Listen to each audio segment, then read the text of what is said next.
मुनव्वर राणा ने अपनी बेपनाह मोहब्बत दिखाई है, लेकिन उसके पीछे उन्होंने तर्क भी दिया है। उन्होंने कहा है कि यूपी में तो बहुत बुरा हाल है और भी बहुत सारी चीजें गिना रहे हैं। क्या है इस पर टिप्पणी आपकी, बताइए। उनका मकसद होता है कि हमारी सरकार को बदनाम करना। वो वही काम करते हैं जो आज उन्होंने किया।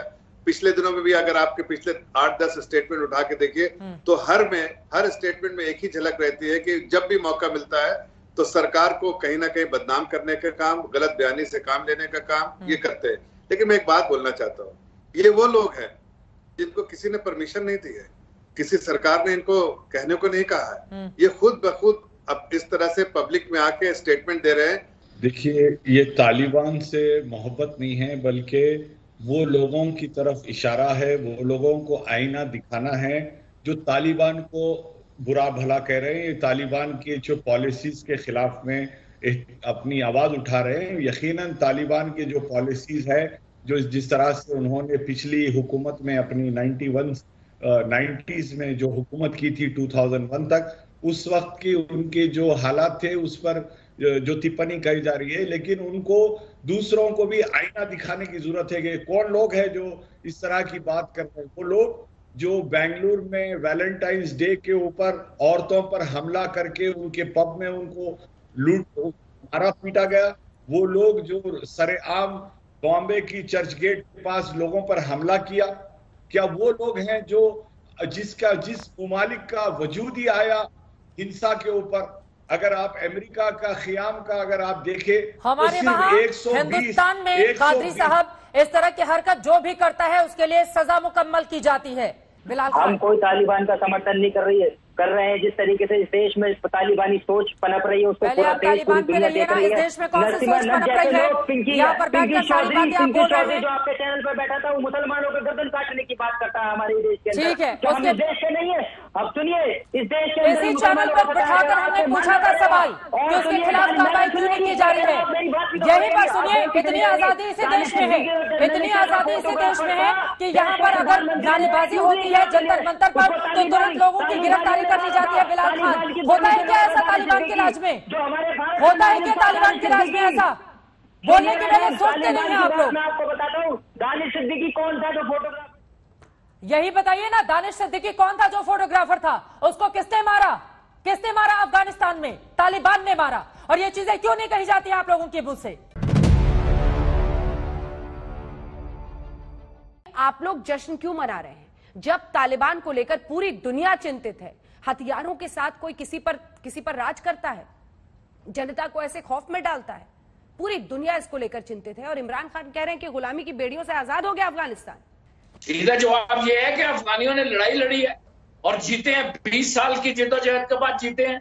देसी कटर्स बम उनके ऊपर फेंके गए, कंटेनरों में उनको गैस चैम्बर्स में मारा गया और उन्होंने लड़के वहां पे अपने जब जीते। उनको अपना कानून नाफज करने का हक है। ठीक है, उनको जिंदा रहने दीजिए। इनको भी जवाब दीजिए और हिंदुस्तान किस तरह से इसे देख रहा है वो भी बताइए। मैं इनको तो जवाब दूंगा, लेकिन आज तक देश का सबसे ज्यादा देखे जाने वाला चैनल है और सरकार की एक जिम्मेदारी होती है। आज सरकार की प्राथमिकता ये सुनिश्चित करना है कि हर एक भारतीय भारत की धरती पे आए, सुरक्षित आए, और इसीलिए हमारी सरकार लगी हुई है और 192 भारतीय भारत आ चुके थे। आगे भी ये ऑपरेशन जारी रहेगा। और जहां तक पाकिस्तान की बात है, अगर आतंकवाद में किसी को अब्बू माना गया है, अगर आतंकवाद का कोई ट्रेनिंग सेंटर है तो वो पाकिस्तान है। तो लाजमी है अंजना जी, इनको डर नहीं लगेगा आतंकवादियों से। अंजना जी, मैं सबसे पहले तो ये कहना चाहती हूँ कि मैं गौरव भाटिया से बहुत सारे विषयों पर गहरा मतभेद रखती हूँ, लेकिन मैं किसी भी पाकिस्तानी को यहाँ पर बैठकर हमें डेमोक्रेसी का पाठ नहीं पढ़ाने दूंगी। उसमें हम दोनों लोग खड़े होकर आपका मुकाबला करेंगे और आपको बताएंगे, आपको आपका असली चेहरा दिखाएंगे। आप हमें बता रहे हैं हमने मिलियंस ऑफ डॉलर्स इन्वेस्ट किए। हाँ, क्योंकि हमारी शांति में, चुनी हुई सरकारों में और प्रजातंत्र में भारत का आस्था है, इसलिए हमने इन्वेस्ट किया। आप कह रहे हैं वहां पर उन लोगों ने आजादी की लड़ाई लड़ी। आपने हालत देखी है महिलाओं की। आप विमेन्स राइट्स की बात करते हुए आपको शर्म नहीं आती है जो अफगानिस्तान में होता है? आप उनकी यहाँ पर पैरवी करने के लिए आए हैं। आपने किस हिम्मत से कहा? चुप रहिए आप एक मिनट। आपने किस हिम्मत से ये कहा? चुप रहिए आप। चुप रहिए और मेरी बात सुनिए। आपने किस हिम्मत से यहां पर ये खड़े होकर कहा अमेरिका के सामने पाकिस्तानी और भारतीयों को खड़ा कर दो, सब जाना चाहते हैं। पाकिस्तानी हर जरूर जाना चाहेगा अमेरिका, कोई हिंदुस्तानी अपना वतन छोड़कर कहीं नहीं जाना चाहता है। ये कान खोल के सुन लीजिए। तालिबान के इस प्लान में 2 बड़े कदम पूरे हो चुके हैं। आज तक पहला चैनल है जिसने तालिबानी सत्ता का ब्लूप्रिंट समझने के लिए तालिबान की राजनीतिक लीडरशिप से बात की। इस एक्सक्लूसिव बातचीत के डिटेल्स आपको एक एक करके बताते हैं। तालिबान के प्लान में पहला कदम है डबल रोल, जिसमें एक तरफ आइसक्रीम वाला तालिबान है, दूसरी तरफ बंदूक वाला क्रूर तालिबान। एक का काम है दुनिया को धोखे में रखना, आतंकियों को मासूमियत का मुखौटा पहनाकर पेश करना, और दूसरे का काम है बंदूक के दम पर काबिज हो जाना।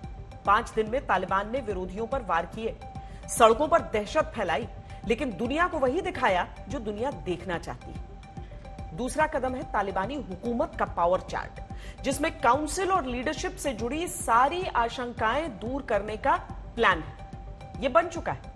इससे पता चलेगा कि तालिबानी सत्ता में शासन कैसे चलेगा और रिमोट कंट्रोल किसके पास होगा। यहां तस्वीरों की मदद से तालिबान के एक्शन को देखिए और समझिए कि 5 दिन में कैसे कंट्रोल की तैयारी हुई। तालिबान ने आते ही अपनी सत्ता की पहचान को पुख्ता करने के लिए अफगानिस्तान का नाम बदल दिया और झंडा बदल दिया। किसी देश का राष्ट्रीय ध्वज उसका चेहरा होता है। राष्ट्रीय ध्वज राष्ट्रवादी भावनाओं, आत्मसम्मान और आत्मविश्वास के धागों से लोगों को जोड़ता है। इसीलिए तालिबान का पहला आघात झंडे और नाम पर हुआ। तालिबान ने नाम बदलकर इस्लामिक एमिरेट्स ऑफ अफगानिस्तान कर दिया और पुराने झंडे की जगह अपने सफेद झंडे को आधिकारिक बना दिया। जिन लोगों ने तालिबान के विरोध में अफगानिस्तान का ओरिजिनल झंडा उठाया, उन पर गोलियां बरसा दी। सोच कर देखिए कि झंडा उठाकर विरोध करने पर सीधे गोली मार दी जा रही है, और जो सफेद रंग शांति का प्रतीक माना जाता है, उसी पर आधारित है क्रूर और खूनी तालिबान का झंडा।